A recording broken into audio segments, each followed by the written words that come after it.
Bienvenue sur Santé Environnement, le podcast qui lie les mondes de la santé et de l'environnement. Nous avons déjà évoqué l'alimentation dans 2 épisodes précédents.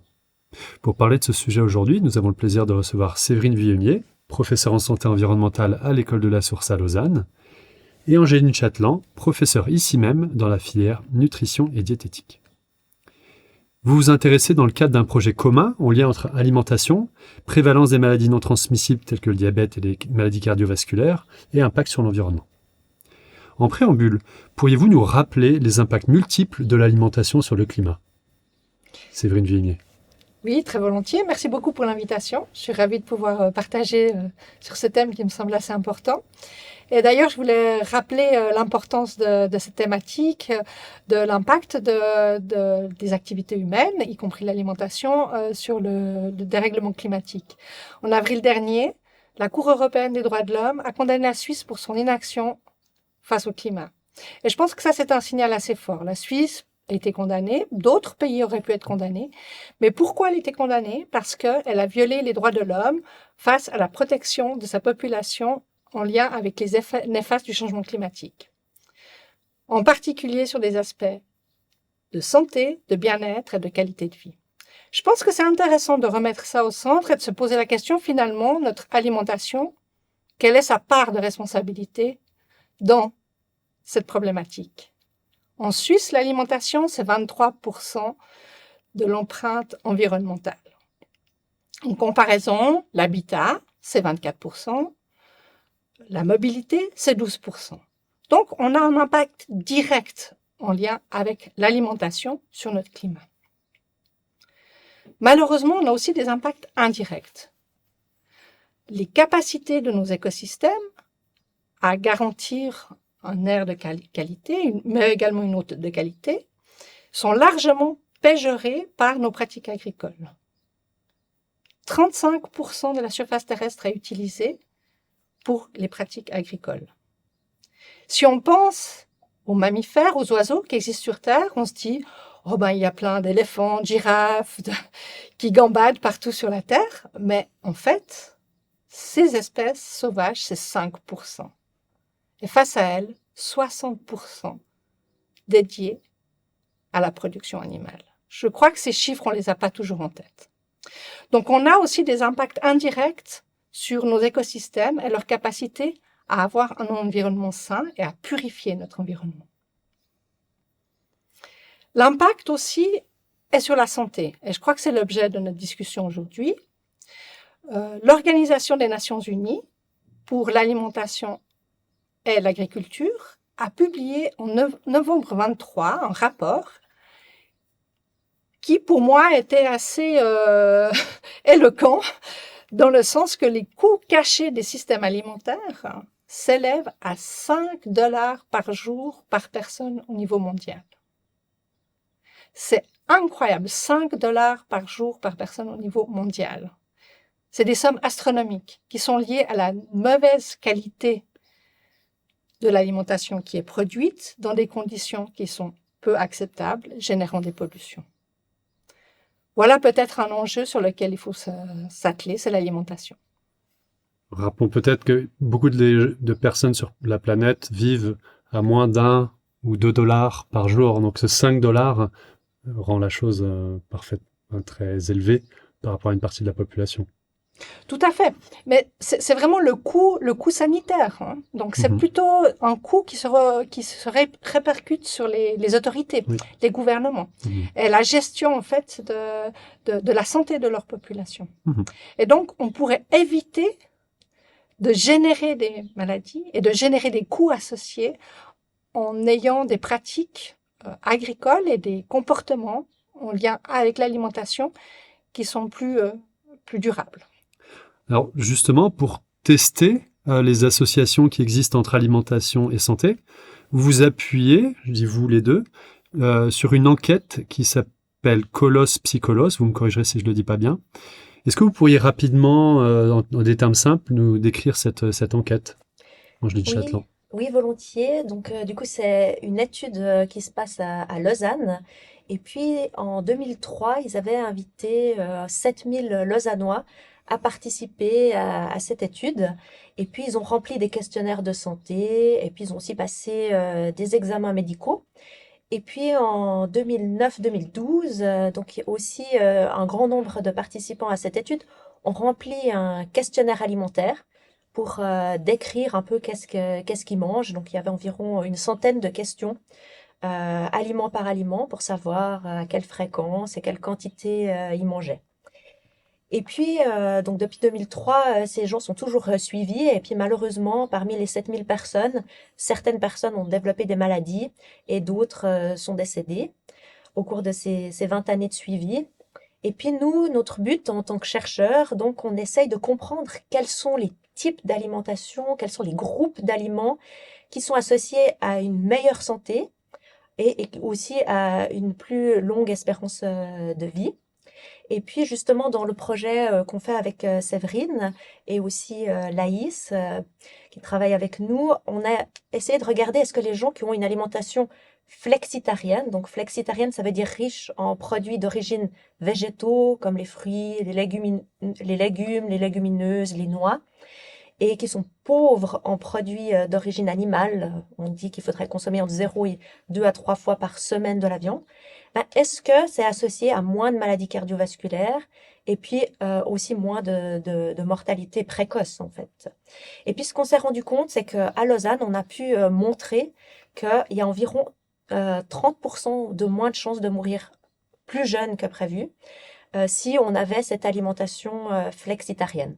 Par contre, on n'a pas trouvé d'effet sur les maladies cardiovasculaires. Donc, ça voudrait dire que probablement ça protège peut-être pour d'autres causes qui sont pas mesurées dans l'étude, comme peut-être il y aurait moins de décès liés au cancer, par exemple.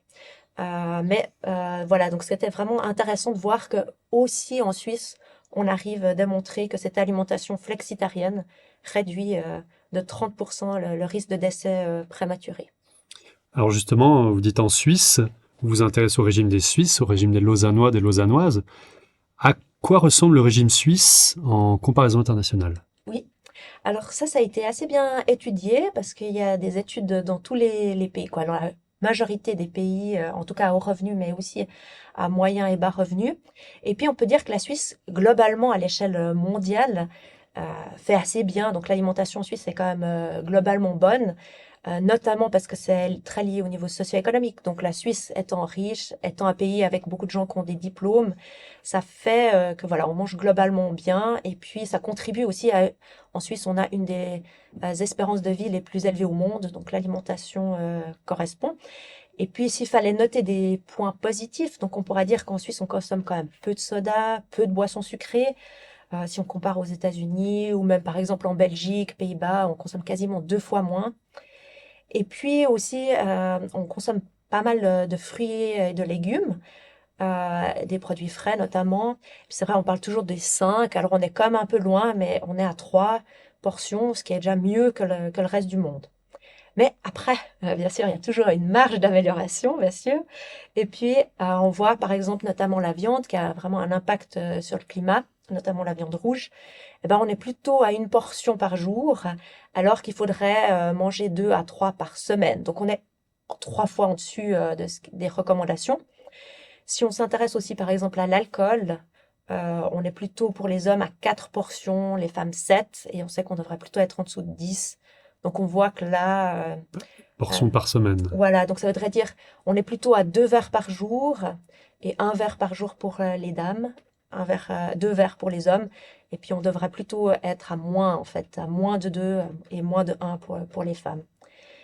Et puis peut-être aussi, en lien avec cette consommation un peu importante de viande, on se rend compte aussi qu'il n'y a pas assez de légumineuses.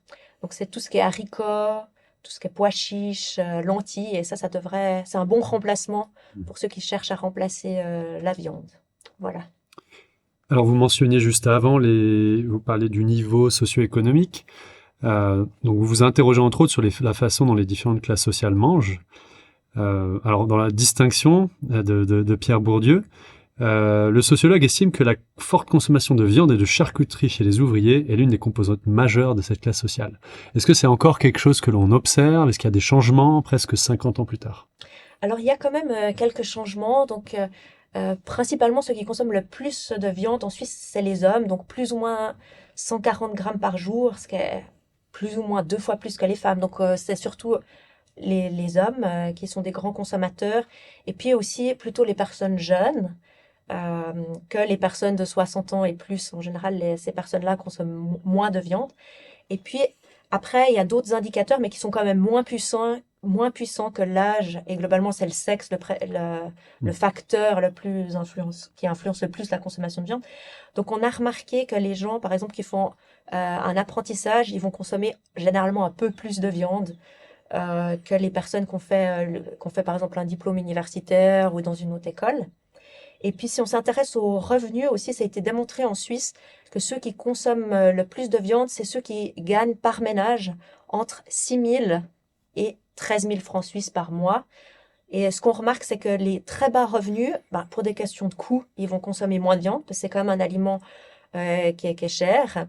Et puis, pour les revenus élevés, donc les ménages qui gagnent plus que 13 000, ils consomment aussi probablement moins, et probablement parce qu'ils sont au courant justement des questions climatiques et puis aussi de santé, vu que c'était associé la viande rouge, les charcuteries justement que vous mentionnez, les saucisses, c'était associé à notamment les cancers du côlon. Donc il y a une prise de conscience et une diminution souvent dans les classes socio-économiques aisées.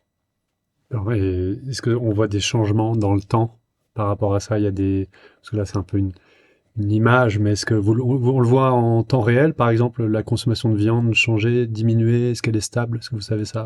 Oui, alors la viande a quand même tendance à diminuer très légèrement. Mais par exemple, on sait qu'on consomme moins en Suisse qu'en France, et puis que ça a tendance à diminuer. Donc on est plutôt en train de s'orienter vers Mhm. quelque chose de positif. Mais il reste quand même, il y a encore une marge, hein, vu qu'on est 3 fois en dessus Bien sûr. des recommandations.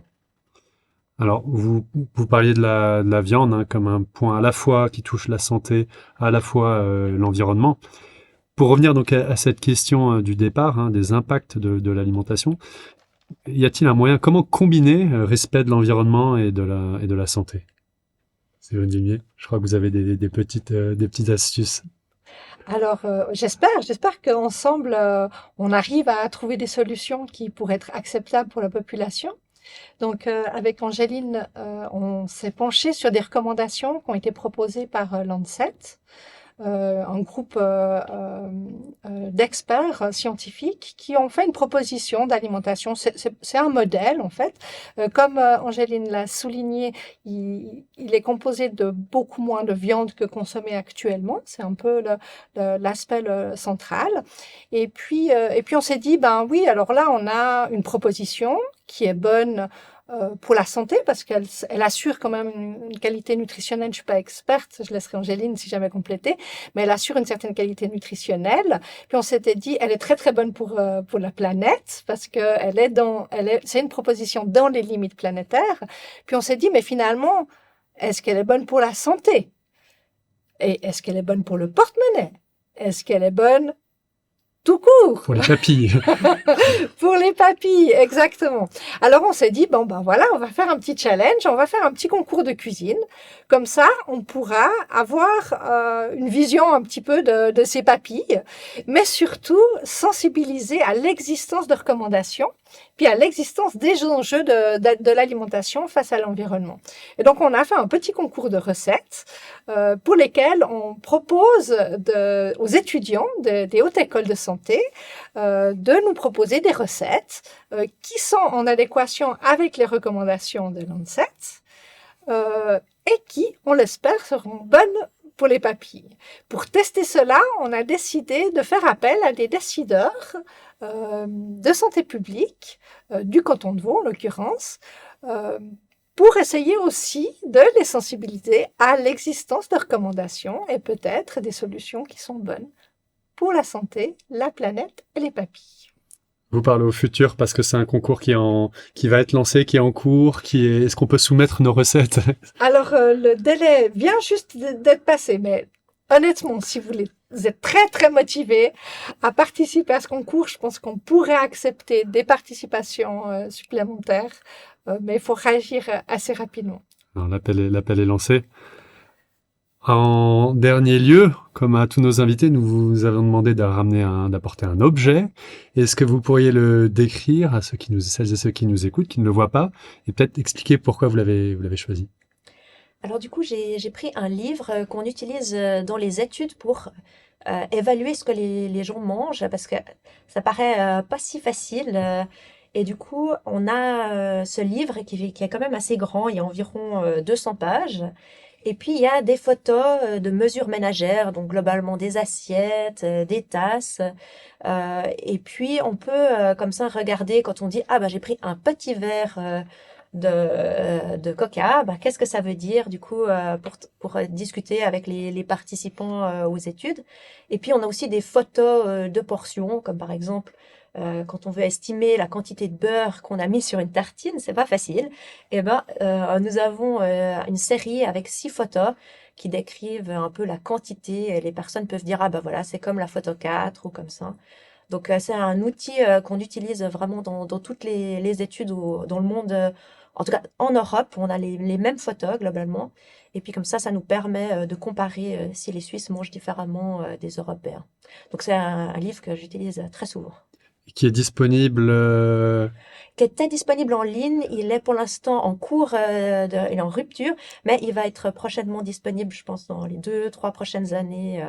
En tout cas, on en parle aux étudiants. Et puis, maintenant, il est disponible en ligne c'est l'Office fédéral de la sécurité alimentaire qui le fait, mais il y aura une nouvelle édition prochainement. D'accord, il s'appelle Livre photo suisse et il est en 3 langues, je le vois en 3 langues. Exactement, pour l'enquête Menu CH, qui était l'enquête nationale sur l'alimentation pour les gens très intéressés. J'ai aussi mon objet. Ma pomme. Voilà, je vous ai amené une pomme. Non, c'était pas pour mon goûter, c'était vraiment l'objet que j'ai amené. Excusez-moi, elles ont fait non pas un, mais 2 objets, ça je m'y attendais pas. Je pensais que c'était un objet commun. Alors, la pomme. Pourquoi la pomme? Parce que la pomme, en fait, on la trouve partout en Suisse. Elle est facile à cultiver, sans produits phytosanitaires. C'est un élément assez idéal pour la santé, l'alimentation. Culturellement, elle a toujours fait partie de nos recettes. En plus, elle pousse sur un arbre. Un arbre, c'est l'habitat de milliers d'insectes. Ça nous permet d'avoir une air de qualité. Et ça rend nos paysages magnifiques et permet à certains producteurs de vivre.